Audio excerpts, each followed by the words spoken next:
Hello दोस्तों, welcome to Sleepy Classes. दोस्तों, my self is doctor Dharmendra Singh और मैं यहाँ पे साइंस एंड टेक्नोलॉजी काफ़ी टाइम से पढ़ा रहा हूँ। अब यहाँ पे आज हम जो टॉपिक उठाने वाले हैं वो है बेसिक साइंस की रिवीजन करने वाले हैं और जो टॉपिक है वो है दोस्तों लाइट।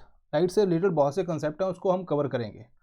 इससे पहले दोस्तों बहुत से स्टूडेंट ऐसे होते हैं, अगर कोई कारण से नहीं कुछ कवर हुआ तो आप सब्जेक्ट वाइज यहाँ पे कोर्स को अवेल कर सकते हैं। 2000 के ऊपर यहाँ पे आपको हर एक कोर्स मिल जाएगा और इसके अंदर क्विक आपकी रिवीजन भी हो जाएगी, कंसेप्चुअल क्लैरिटी डेफिनेटली होगी। अगर आप पूरा कोर्स ज्वाइन करना चाहते हो वो भी आप कर सकते हैं। इसके अलावा दोस्तों अगर आप यहाँ पे साइंस सर ये कोड यूज़ करोगे तो आपको 10% एक्स्ट्रा डिस्काउंट यहाँ पे मिल जाएगा। चलिए अब यहाँ पे बात करते हैं दोस्तों स्कैटरिंग ऑफ लाइट की।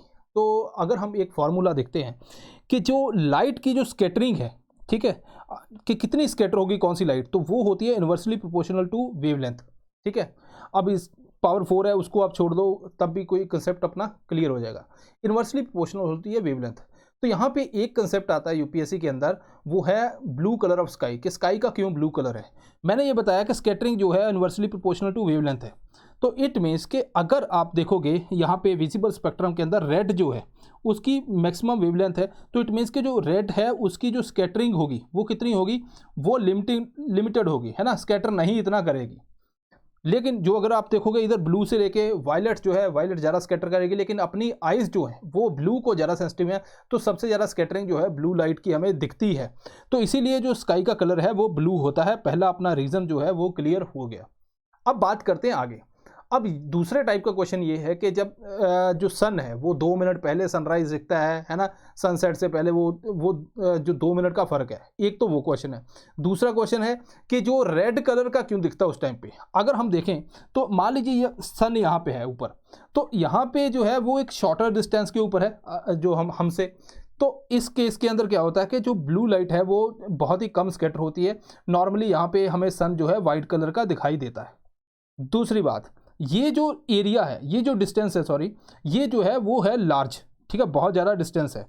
तो अब यहाँ पे क्या होता है कि जो ब्लू लाइट है वो बहुत ज़्यादा स्कैटर कर जाती है, क्योंकि मैंने आपको बताया कि जो स्कैटरिंग है वो इन्वर्सली प्रोपोर्शनल टू वेवलेंथ है। रेड लाइट कम स्कैटर करती है, इसलिए हमें सन यहाँ पे रेड कलर का दिखाई देता है।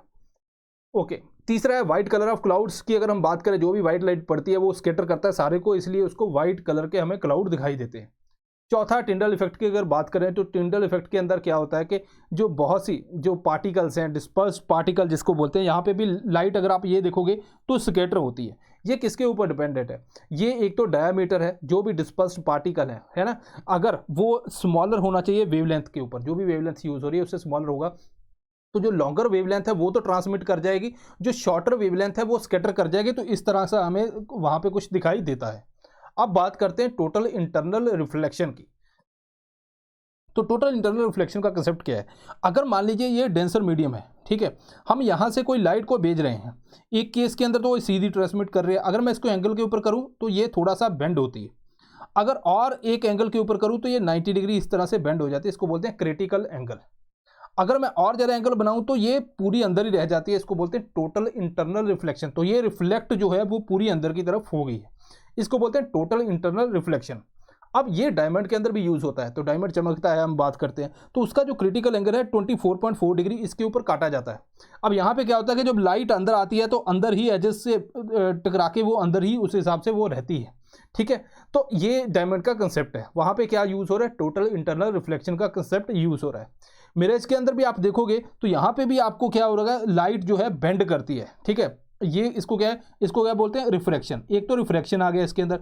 दूसरा, जब टोटल इंटरनल रिफ्लेक्शन का कंसेप्ट आ गया, हमें वो पूरा नीचे ऐसा दिखाई देता है और नीचे को है। सिमिलरली अगर आप यहाँ पे डेजर्ट एरिया के अंदर भी आप देखोगे ये चीज़ें हमें दिखाई देती हैं।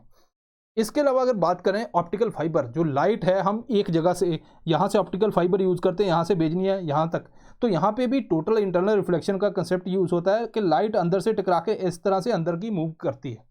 अब ये अगर आप देखोगे एंडोस्कोपी वगैरह जो बॉडी के अंदर वो ट्यूब डालते हैं, वो उसके अंदर लाइट जो है इसी तरह से ट्रेवल करवाई जाती है। तो बहुत ही एफिशिएंट वे है एक ये। अब बात करते हैं डिस्पर्शन ऑफ लाइट की, कि जब लाइट है वो ब्रेक हो जाती है अलग अलग वेवलेंथ के हिसाब से, अलग अलग फॉर्म के अंदर। अगर आप देखोगे तो यहाँ पे आपने प्रिज्म वाला ये बचपन के अंदर कंसेप्ट एक तो किया होगा कि यहाँ पे सनलाइट आ रही है, उसके बाद ये अलग अलग कलर के अंदर पूरा जो है विप गिवर बना देती है, ठीक है। अब यहाँ पे अगर आप देखोगे तो वायलेट जो लाइट है वो मैक्सिमम बेंड होती है, क्योंकि इसकी जो वेवलेंथ है शॉर्टर है। तो अगर हम देखें मीडियम टू मीडियम, जैसे वैक्यूम के अंदर स्पीड ऑफ लाइट अलग है और उसके बाद डेंसर मीडियम के अंदर स्पीड ऑफ लाइट अलग रहती है, तो इसी हिसाब से यहाँ पे भी अगर आप देखोगे तो ये वेवलेंथ जो है इसकी शॉर्टर है और ये मैक्सिमम बेंड होती है। रेड की वेवलेंथ हाई है तो ये कम बेंड होती है। इस तरह से ये पूरा हमें जो प्रिज्म के अंदर वो पूरा डिस्पर्शन दिखाई देती है। अब बात करते हैं कुछ और भी कंसेप्ट की। अगर मान लीजिए यहाँ पे मैं एयर है, ठीक है, और ये ग्लास है, तो एयर से अगर मैं ग्लास को कोई लाइट इंसिडेंट करता हूँ तो ये जो लाइन होती है इसको नॉर्मल बोलते हैं, ठीक है। ये नॉर्मल की तरफ बेंड हो जाती है, मतलब यहाँ से आई तो एक्चुअल के अंदर तो इसको इधर जाना चाहिए था, लेकिन ये बेंड होती है इस साइड को, ठीक है। अब सिमिलरली अगर मान लीजिए जो सन है, हम बोलते हैं कि 2 मिनट पहले क्यों दिखाई दे जाता है ना, ऐसा भी एक कंसेप्ट है। तो यहाँ पे मान लीजिए ये एक होराइजन है और ये यहाँ पे सन है, सन अभी दिखाई नहीं दे रहा, लेकिन जो लाइट ट्रेवल करती है ये यहाँ पे, क्योंकि डेंसर मीडियम है, एटमॉस्फेयर है अर्थ का, ठीक है, जब इसके अंदर करती है तो ये बेंड हो जाती है अंदर को, ठीक है। अब अंदर को बेंड होगी तो हमें ऐसा लगता है कि क्योंकि हमारे साथ क्या हो रहा है, यहाँ से लाइट इस तरह से अंदर को आ रही है तो हमें लगता है कि ये इधर से आ रही है और वहाँ पे सन यहाँ पे अपीयर होता है। इसके अलावा यूपीएससी ने एक और कंसेप्ट पूछा था, वो है रेनबो। रेनबो के अंदर क्या होता है कि यहाँ पे लाइट गई वाटर ड्रॉपलेट के अंदर, यहाँ पे अंदर गई इसके, तो यहाँ पे क्या है, बेंड हुई, इसको बोलते हैं रिफ्रैक्शन।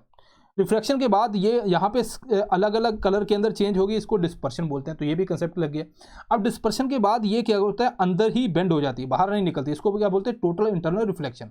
उसके बाद अगेन फिर वो अपनी जो लाइन है उसको चेंज करती है, तो इसको रिफ्लेक्शन बोलते हैं और हमारी आई को ये सारा विजिबल रहता है। तो ये कंसेप्ट हैं कुछ जो क्विकली मैंने कोशिश की है कि आपको समझाया जाए।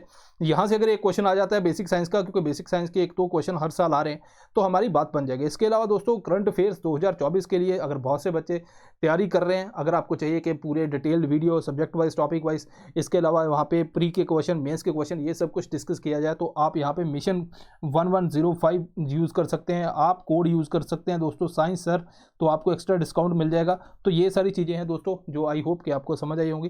क्विकली किया हमने बिकॉज ऐसे टॉपिक को इतना ही टाइम देने की ज़रूरत है। आपको क्या याद रखना है कि रिफ्रैक्शन किससे रिलेटेड है, क्या क्या एग्जांपल है। इसके अलावा आपने ये कमेंट बॉक्स के अंदर ये बताना है कि जो स्टार्स हैं, है ना, वो जरा ट्विंकल करते हैं, वो उसके पीछे क्या फिनोमेना है, वो अगर आप बताओगे तो मैं चेक करूँगा कौन कौन बच्चा उसको सही बताता है। सो मिलते हैं नेक्स्ट टाइम। Thank you.